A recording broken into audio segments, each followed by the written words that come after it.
For today's guys, luto tayo ng sinigang na manok with talilok. Gusto yan ng mga bata.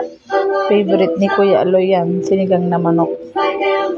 Ang talilok pala guys ay nakakatulong sa may diabetes. Yun ang sabi nila. Maganda daw yan sa may mga diabetes. At nakakababa din daw ng timbang yan. Etos, hindi ko alam kung totoo. Sabi lang nila. Wala nang masamang itry. Itatry ko nga. Baka sakaling pumayat ako guys. Namang masama kung susundin ko. Kakain ako ng ganito. Pero masarap siya guys. Legit na masarap. Pwede siya sa salad. Ganun. Sa balatong. Sarap niya guys. Mamaya nga magsasalad ulit ako eh. Sarap. Try nyo na din. Ayan, oh, yan yung based on Google. Kung ito, based on Google lang yan. Hindi naman masama kung